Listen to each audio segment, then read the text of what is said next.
Alright, y'all. Welcome to Liminal Horror. Solo session number 1. It's been a little bit, so we're gonna refamiliarize ourselves with the characters. So give me one sec. Chaz, the store clerk, lives in West Bank. Lives in Brighton. Store is in West Bank. We've got Iris Worthington, therapist. Office is in the Wedge, lives in North Point. We've got Todd Johnson, bike courier, lives in New Elm. Alright, and I think I decided on this as our inciting incident. So there's the robbery at Chaz's store. They go through the entire ordeal, pretty shaken up, and decide, once the police leave, fuck it, we gotta get out of here. I need a drink. She's itching to get a drink. She hasn't even gone home from work yet. So she was in Chaz's store on her way home. She just needs a goddamn drink. So they decide, you know what, they'll head to the bar, to the closest bar in West Bank. And here we've got the map. West Bank being right here. So we've got the train depot here in downtown, runs over the river, down through West Bank to Brighton, where Chaz lives. And the blue line takes you up to the depot. Hop on the yellow line, that takes you up to the North Point. Yellow line will take you from downtown to North Point, over the rivers, and through the business district to New Elm, which is how Todd gets here. So, he'll either bike it or he'll hop on a train, bring his bike on, and go from wherever he gets off. So they're thinking, let's go get a drink. So we're just going to do little bullet points. This is kind of how I like to do it. So you do bullet points. Group needs a drink. And we'll say they're headed to Old Glory, a bar in West Bank. Okay. And as they're headed to the bar, they're passing past an alleyway, and I'm going to say, who here? 12. We'll say Iris. She pulls out a smoke. She stops on the sidewalk in front of the alleyway to have a smoke, and she lights her cigarette. And as the light from the lighter shines, she can see in her peripheral vision to the right in the alleyway, there's what looks to be the outline of a body. So they head over to check it out. So Iris notices a body in the alley.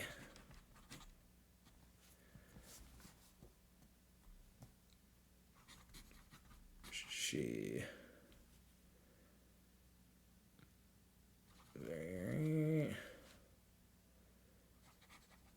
checks it out. All right. Oh, wait, actually, you know what? We are going to be using the Mythic GME, so there is something I need to explain here real quick. So let me move all this stuff. So in Mythic, there is essentially like an X factor. X being kind of the state of things, like the stakes, if you will. And this will essentially kind of steer certain Oracle questions one way or the other. And I want to say it starts at 5. It's been a while since I've used Mythic GME. So, oh wait, Chaos Factor starts at 5. Okay. So we will say they just encountered a robbery. So we're going to say it doesn't start at 5. We'll say the Chaos Factor starting at level 6. It's a good way to just keep track of it during scenes. So Chaos Factor is level 6. And I need the chart. And you'll ask the... Oh, here we go. Okay. So you have 1 through 9. This is the Chaos Factor and how it kind of influences the questions that you ask. So these are the odds you can give it, and then where this meets with wherever the Chaos Factor is. So let's say let's do an example. And I want to say it's like a roll under, right?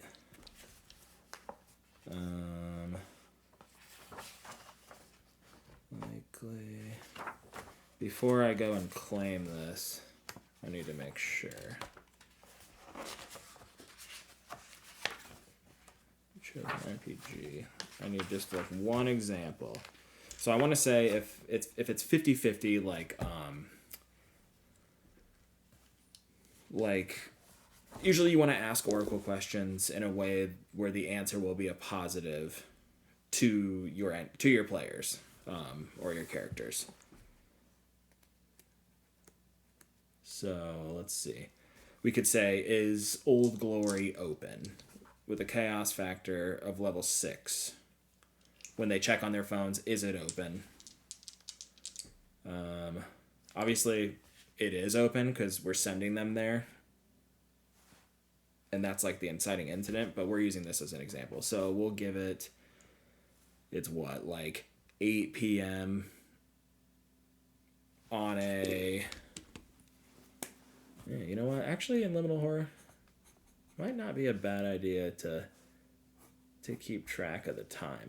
That could be kind of fun. All right, so it's 8 p.m. It's a bar. It's a Friday. The chances are very likely. So you've got a Chaos Factor of 6. Yeah, so it is under. So very likely. You have exceptional yeses, exceptional nos, and then everything from 1 to 85 would be a yes. So you want to roll under. So let's roll. We've got ourselves a... Oh, are you fucking kidding me? Oh, wait, never mind. Okay. Woo. A 29. So very likely a 17 or a 1 through 85. 29 is under, so it meets that, which means it's a yes. If we would have rolled a 17 or lower, it would have been an exceptional yes, where you add in, kind of like bonus or maybe like advantageous or maybe disadvantageous, if that's actually a word, kind of factors into the scenario. So that being said, we can move on, and I should just keep this open, actually, now that I think about it. And we can write from here. So we've got Iris notices a body in the alley. When she lights her cigarette, she checks it out. So we'll say she walks over to the body And I'm going to ask the Oracle whether or not she is able to identify the body, whether or not she knows this person by an extreme, chance of, or a stroke of misfortune, I guess it would be if she does know them, or they have a wallet or something, So the body, as she notices it, is covered in deep lacerations. The right arm is pulled from its shoulder socket and mangled, fingers tightly gripped around a small stone cube. An entity awaits its release, so we know that. But also, I'm open to that not being the case with the stone cube. So, we've got that. Let's ask the Oracle.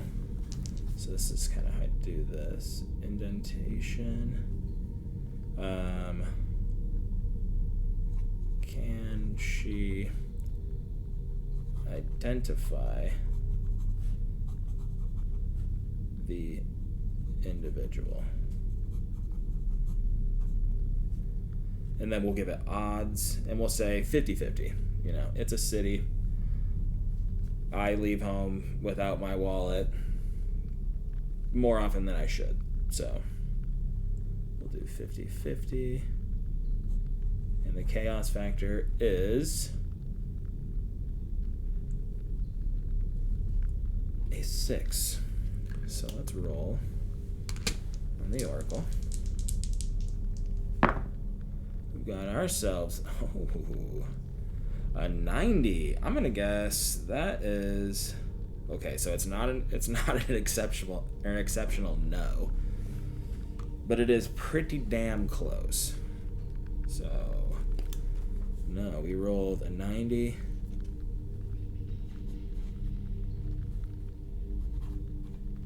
Okay. You don't need to ask the Oracle questions like this. We could have just kind of gone with the narrative, but I want to show an example. That's not gonna work for.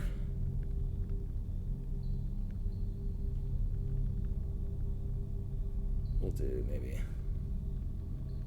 maybe a little square. There we go. For the oracles, so a 90 is no.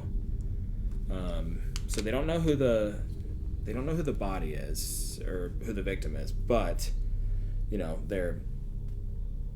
she's kind of staring over it. She's pretty fucked up by it. I mean, this is kind of a horrific scene. She's kind of looking at it from different angles, trying to figure out what the fuck could have possibly happened. And she notices something kind of glint in the like a polished almost reflection of light near the hand.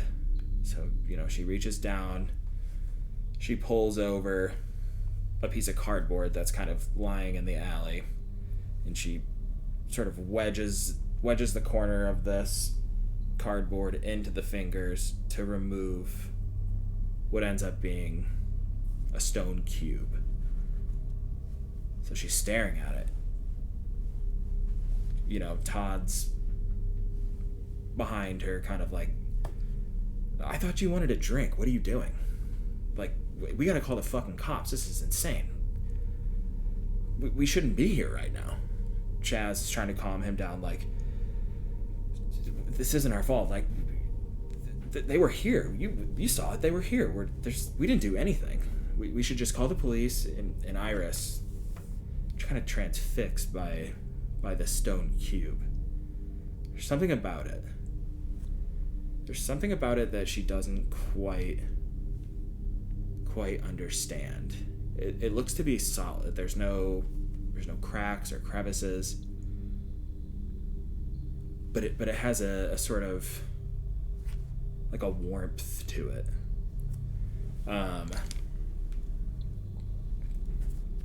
And without really thinking about it,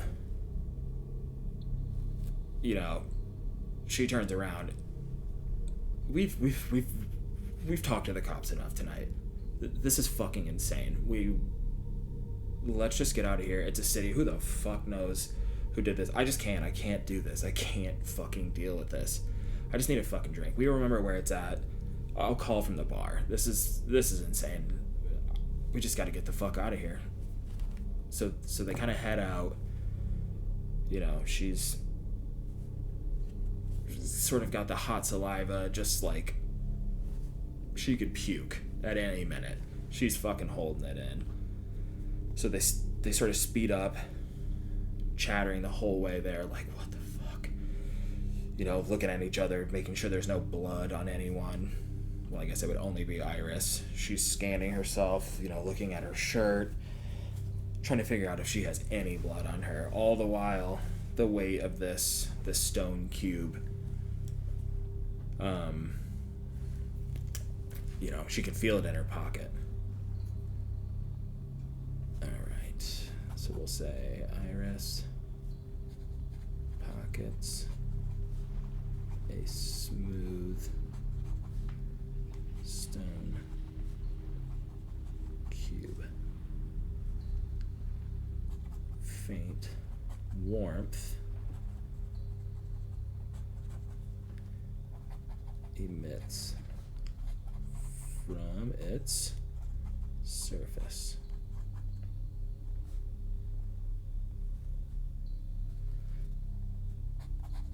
They all agree to call the crime in from the bar payphone. They'll call it in. They are not sticking around to deal with this. The cops twice in one night. It's just not gonna look good. Also, Iris she's tampered with the fucking crime scene at this point, you know. So they head to the bar.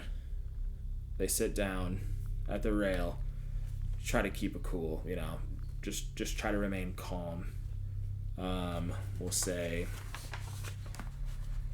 Chaz, he orders a beer, just like you know, it's Friday, it's October. The last of the Oktoberfests are starting to kind of fade from the city. The last of the kegs. So he gets a beer. Todd, a little younger. You know, he's been drinking for a minute. Kind of how he keeps warm when he's biking around the city in the winter. He gets a scotch, and Iris is drinking vodka soda. She's not that crazy. So they get a drink. They're talking.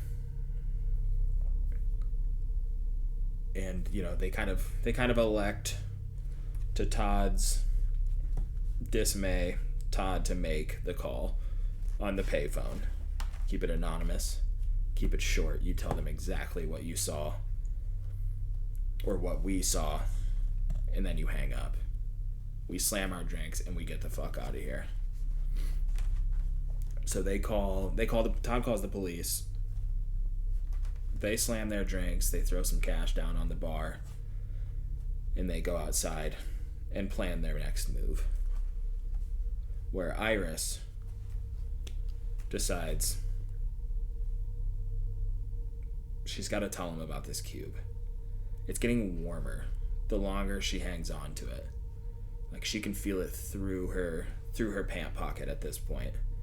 So we'll say Iris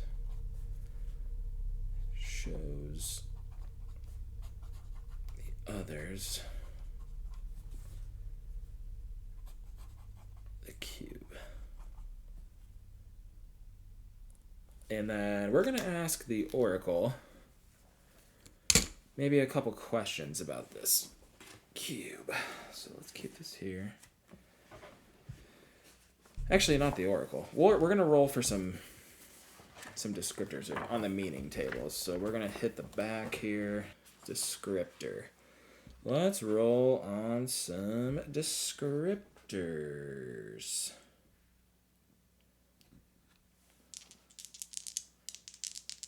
Because I've got an idea. Whoa! 49. Descriptor 1.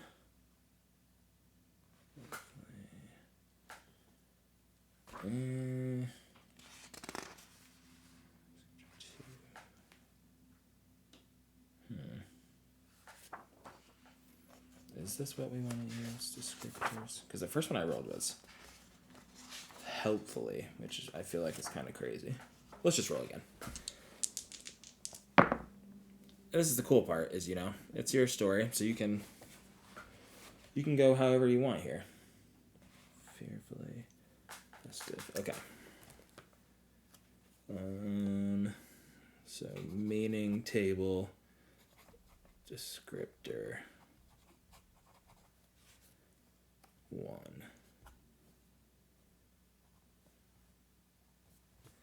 And then we'll say, what was it? Fearfully.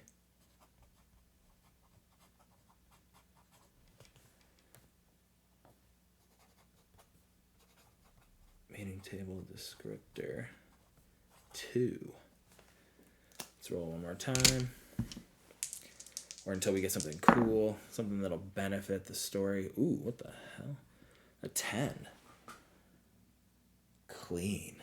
Fearfully clean. Huh. What can we make out of that? Fearfully clean.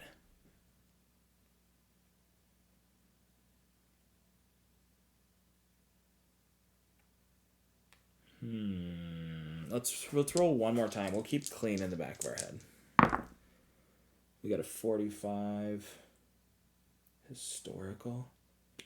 Ooh, I like historical. I like historical. All right. Okay. So I'm going to say when Iris pulls it out, she hands it to Chaz, to Chaz. Iris hands the cube to Chaz.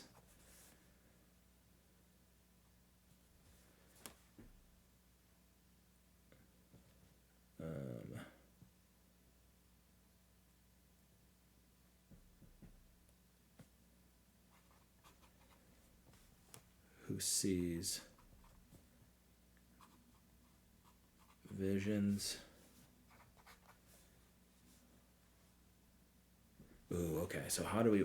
I'm thinking he holds it. He gets it in his hands, and sort of like, you remember the bracelet or like the bracer? I guess yeah, the bracer from the Mummy. I want to say it's the Mummy Returns. When like they put it on, and the kids got it, and then he's like, it's like showing them sort of the way, but you know they're not. It's like a hollow deck almost. So that's like kind of what I'm thinking. And Chaz, for some reason, this affects him, and he gets sort of enraptured by all these visions, like sliding quickly, like moving, sliding images, like sort of racing, and maybe he sees visions of historical and fearfully. What could we do here?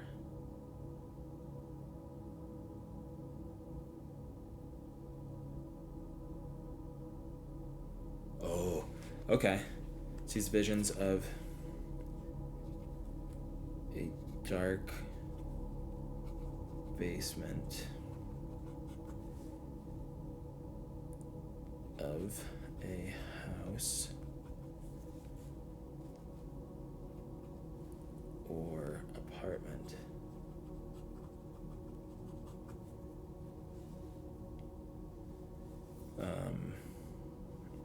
Depicting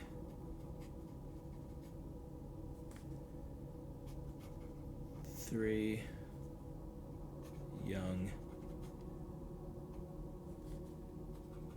men cowering. Cowering? How the fuck do you spell that?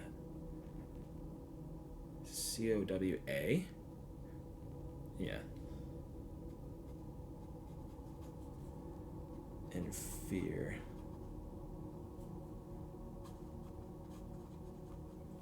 Before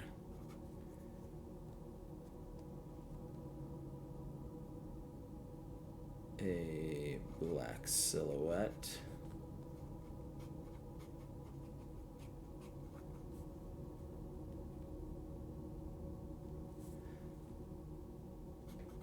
the shape impossible to make out. Okay. And then we'll say Chaz snaps out of the vision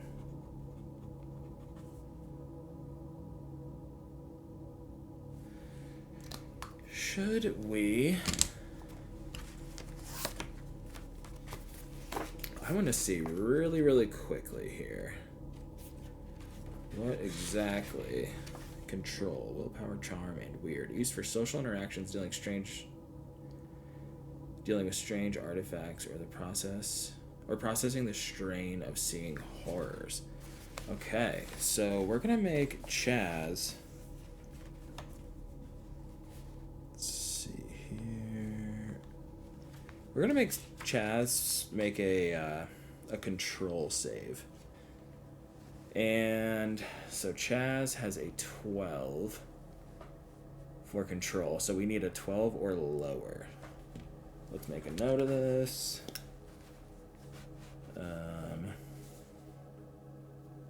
We'll do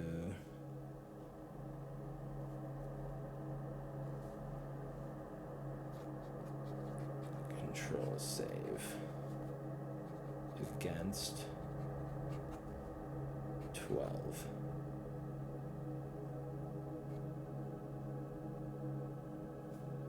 Oh my god, doing that thing where I can't stop going over it and over it.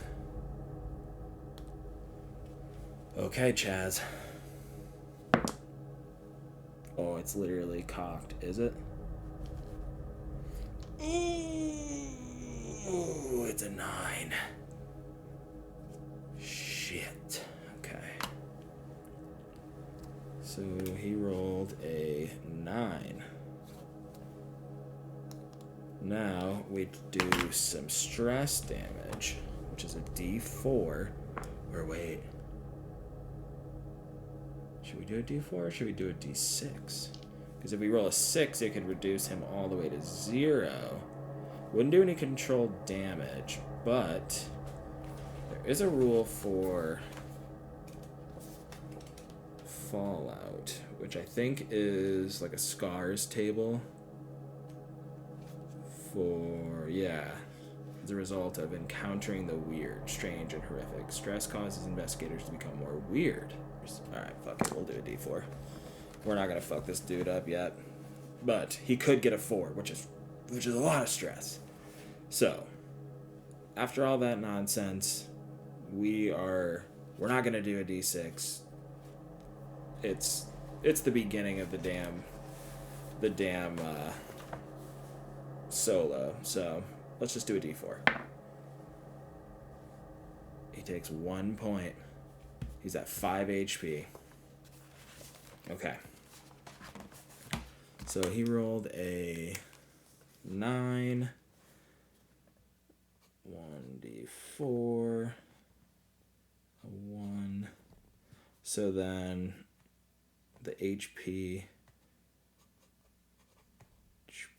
of 6 minus 1 equals, he would have a new HP of 5. But we're going to make a note of this as an example.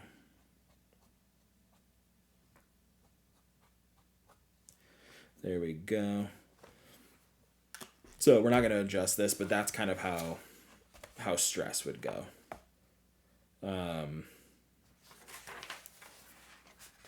let's see here. Chaz is going to tell them about this.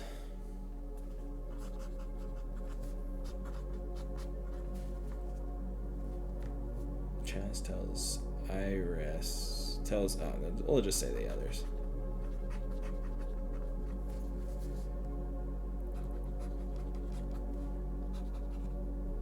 Tells the others what he saw.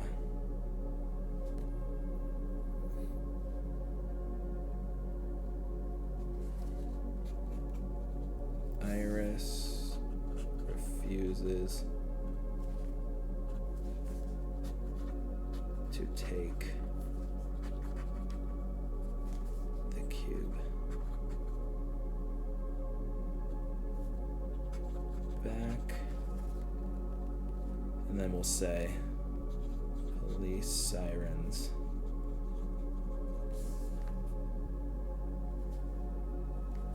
sound off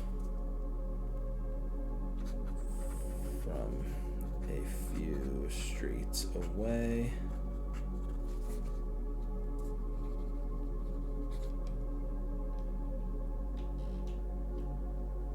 And then we'll say they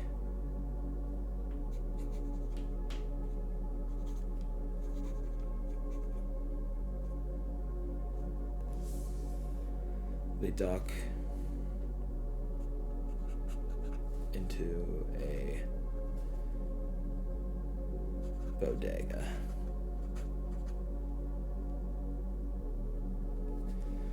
And you know what? That's where we're going to end session 1. And just, wanted to kind of give a little start to this. But, if you only have 10 minutes to play, you only got 10 minutes. If the only thing you get done when you solo is can they identify the individual and she pockets a smooth stone and then they don't do shit until your next session, that's fine. If this is all you do in a solo session, cool, you did it. That's the fun part. And it can be as kind of monotonous or like, I don't know what the word I'm thinking of is. Like, nothing really happened here other than the visions, but it's all building to something. So don't be too hard on yourself. Like this, if this was my first session, I would have overthought this, but I'm here to tell you this is okay.